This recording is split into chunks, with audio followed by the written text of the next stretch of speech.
On va parler dans un instant de votre livre sur les images de la guerre d'Algérie, mais j'aimerais vous entendre tout de même, vous, en tant qu'historien, Gaza, Palestine, Israël, Liban, depuis plus d'1 an maintenant, on suit en direct sur les réseaux sociaux, quasiment de manière vraiment minute par minute, les guerres, les massacres, depuis donc le 7 octobre, plus d'1 an maintenant. Qu'est-ce que ça change pour un historien ?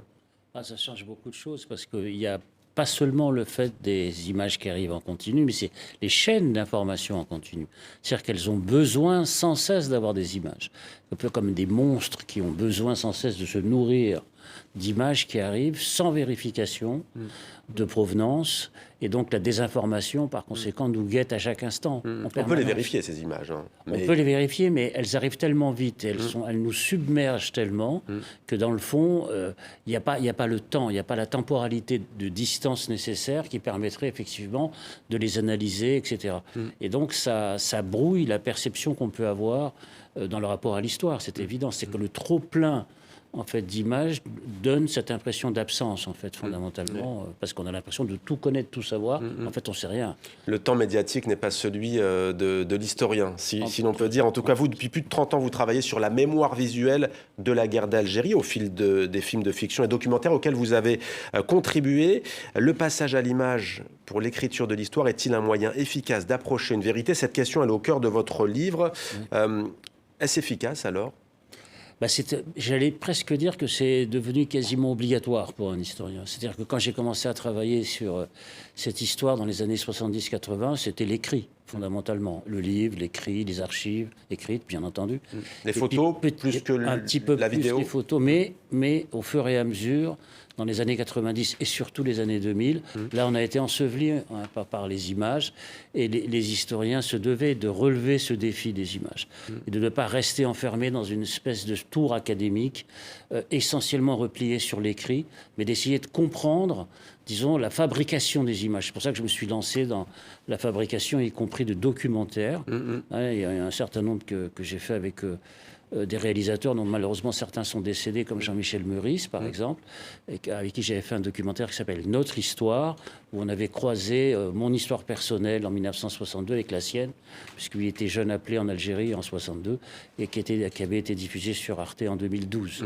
En 2012. Et vous écrivez d'emblée dans ce livre, pourtant bien longtemps, des années 1960 aux années 2000, la sensation d'absence d'images a longtemps dominé une partie importante de la société française, notamment les populations les plus concernées, pieds noirs, harkis, immigrés ou soldats, comme si une grande majorité de Français, très tôt, ne voulaient pas regarder cette guerre d'Algérie. Ce livre, dites-vous, essaie d'abord de répondre à cette interrogation en proposant différentes pistes de réflexion, lesquelles, par exemple, au fond, et sur quoi ces vidéos, ces images sont précieuses ? La réflexion que je me suis fait en regardant cette masse de films de fiction qui existait autour de cette séquence, c'est que dans le fond, peut-être la société française aime se mettre en scène amnésique. C'est-à-dire qu'elle croit qu'elle ne sait jamais rien. Elle croit que tout arrive pour la première fois. C'est le culte de la première fois. Pour la première fois, enfin, on va vous délivrer tel secret, tel mystère, etc. Mais il existe beaucoup de premières fois.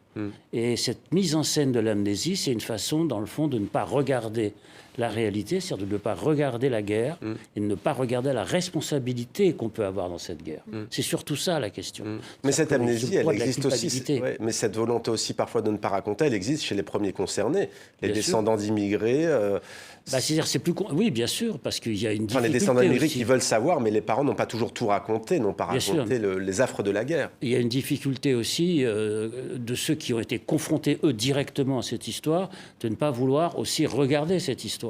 C'est-à-dire qu'il y a le problème du traumatisme par l'image, des acteurs, de ceux qui ont été les premiers concernés, et qui disent très souvent « Non, ça me dit rien, j'ai pas envie de regarder ça, ça me réveille trop de mauvais souvenirs, etc. » Et donc ça provoque effectivement, cette volonté de détourner le regard, provoque effectivement certains trous de mémoire par rapport aux jeunes générations qui arrivent, parce qu'elles aussi, elles ont l'impression, disons, d'être dans un vide d'histoire. Je pense qu'on pourrait en discuter. Et d'ailleurs, juste un mot, par exemple, la bataille d'Alger, c'est pas un Français qui réalise la bataille d'Alger. Non, c'est Pontecorvo. C'est Pontecorvo qui est italien. Italien, oui, bien sûr. Mais il n'y a pas que Pontecorvo. Le Visconti a aussi tourné en Algérie, l'étranger. l'adaptation d'Albert Camus avec Mastroianni en 67. Mastroianni. Les Algériens en France, une histoire de génération. Alors là, ça fait écho au travail d'Ager Ben Boubaker, Barbès Blues. À travers ce livre, cette BD, qu'est-ce que vous avez voulu avec Nicolas Le Scanf nous montrer? Parce qu'au fond, quand on la lit, on se dit que c'est une histoire, cette histoire de l'immigration algérienne, c'est une histoire de France aussi. Ah bah complètement. On parle des 30 Glorieuses notamment, on va jusqu'à la victoire de la France en 1998 avec Zidane et même en 2002. Bien sûr. 2022, pardon. Bah, c'est une histoire de France, mais qui raconte l'histoire d'hommes qui ont été invisibilisés dans l'espace public.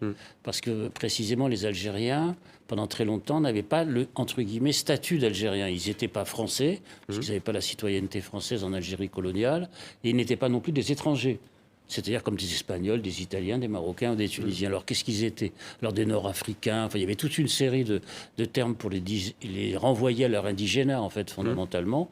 Et donc l'immigration algérienne, pour ces raisons-là, c'est aussi le fait de rendre visible tout ce qui a été littéralement invisible dans la société française par le statut juridique et aussi par la place sociale occupée à l'intérieur notamment de la classe ouvrière française. Parce que c'est aussi une histoire que j'ai essayé de raconter avec Nicolas Le Scanf, qui est aussi une histoire de la classe ouvrière française. Parce qu'il y a un mouvement social, en particulier des grandes grèves Renault de 1947. Ouais, puis vous parlez aussi du travail à la mine, notamment. Le travail à la mine, très important, là, les grèves Renault, la métallurgie. D'ailleurs, il suffit de regarder l'implantation algérienne en France, par exemple, pour voir que c'est les grandes implantations industrielles.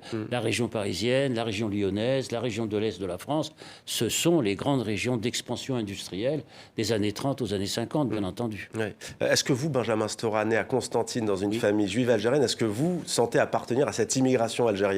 Quelque part, oui, parce que moi j'ai grandi aussi en France dans les années 60, et on en parlait là récemment, j'ai côtoyé des gens de mon âge qui arrivaient d'Algérie avec des immigrés algériens et avec qui, en fait, je militais politiquement, parce que c'était aussi le militantisme des années 70, de l'après 68. Et ce qui était assez extraordinaire, c'est un petit détail, c'est que eux étaient nés en France et se revendiquaient, entre guillemets, très fortement de l'Algérie, et ne connaissaient pas l'Algérie. Alors que moi, je ne connaissais pas la France en arrivant d'Algérie. Et donc, il y avait cette espèce de mélange assez curieux dans les années 70 entre ceux qui, comment dirais-je, voulaient connaître l'Algérie et puis ceux qui voulaient oublier l'Algérie. C'est très compliqué.